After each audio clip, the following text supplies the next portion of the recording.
Quale significato ha per te questa vittoria? Allora, una vittoria importantissima per me, dopo anni di sacrifici fatti gli ultimi 2 anni a Treviso e dopo aver fatto le finali nazionali di quest'estate, mettersi di nuovo in palestra non è stato facile. Dopo un mese di lavoro, di altri allenamenti, partite difficili in cui siamo sempre stati uniti, siamo riusciti a portare a casa questa vittoria che era il nostro obiettivo dall'inizio appunto di questa avventura e basta.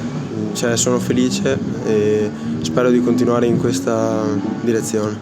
16 anni, primi importanti risultati, quali i prossimi obiettivi? Ma di sicuro il prossimo obiettivo è vincere le finali nazionali il prossimo anno. Credo che abbiamo le carte in regola per farcela e appunto migliorare sempre di più e provare alla fine di questo percorso a inseguire il mio sogno, che è quello là di andare a giocare in Superlega. Lo sport, importanti risultati ma anche tanto impegno. Cosa ha significato per te sacrificare così, il tuo tempo?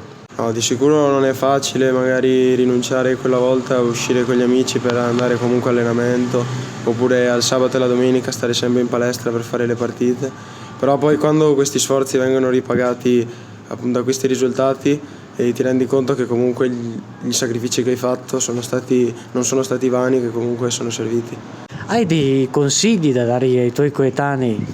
Di sicuro se hai una passione di inseguirla sempre, di crederci e di impegnarsi sempre al massimo, che comunque i risultati prima o poi arriveranno.